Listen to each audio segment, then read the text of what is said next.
Pedro então disse: não tenho ouro nem prata, mas o que eu tenho eu te dou. Toda colher só pode dar daquilo que tem. Para que a colher possa encher a boca daquela pessoa, ela precisa antes estar vazia para se encher daquele alimento. Olha aqui. E o que deve ter de teólogo pulando na cadeira agora, porque o padre estudou 4 anos de teologia, fez filosofia e está falando da teologia de uma colher. Está aqui, é só você olhar. Ouro e prata eu não tenho, mas o que eu tenho, do que eu estou cheio, eu te dou.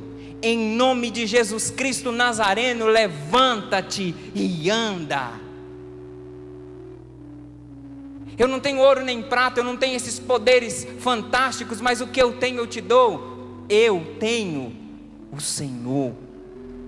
Eu estou cheio, a minha colher está cheia, a minha música, o meu instrumento, a minha vida está cheia, então eu posso alimentar. Eu que sou vazio, uma colher quebrada, suja, mas que fui cheio, que fui escolhido, que sobre mim, que sobre aquela dificuldade de entender como que alguém que é tão belo e perfeito se apaixona por coisas tão feias e muitas vezes deformadas, borradas, estragadas, mas a competência desse alimento é tão forte que se tira os olhos da colher e se encanta com o alimento.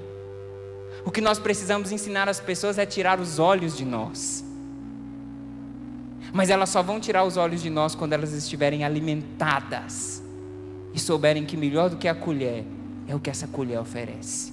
É isso que vai fazer com que o nosso povo saia saciado.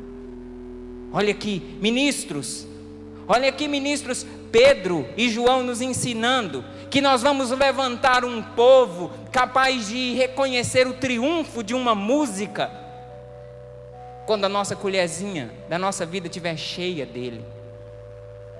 E não pensem que eu vou deixar, porque eu não falei ontem que eu vou deixar escapar. Eu sei que ele não está aqui, mas está acompanhando em casa.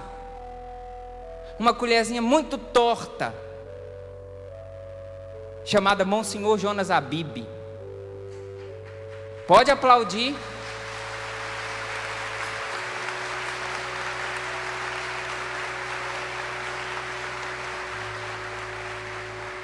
E nem adianta, Monsenhor, que está assistindo em casa ficar bravo. Vou falar assim, porque a boca fala do que está cheio o coração.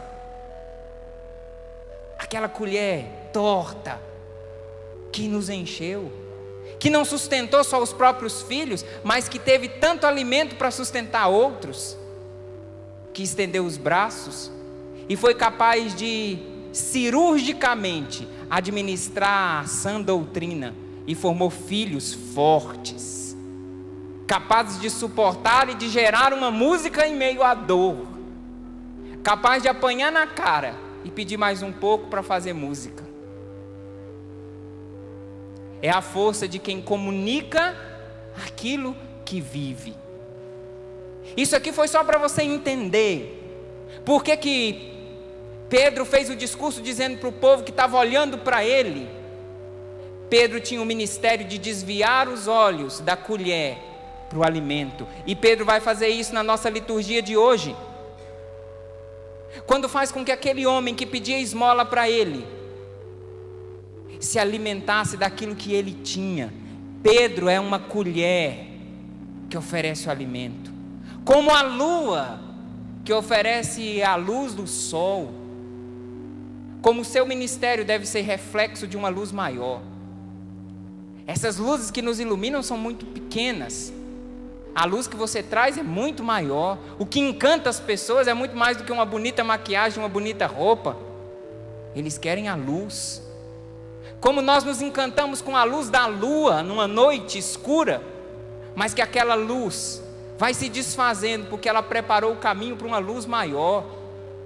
O caminho do ministro é aquele que tem a coragem de dizer: olha para nós, em meio a uma noite escura de ausências de referências sadias, tem coragem de se mostrar e dizer: olha para nós. E à medida que os olhares vão se voltando para ele, ele tem a coragem de ir desaparecendo, para que Cristo possa aparecer.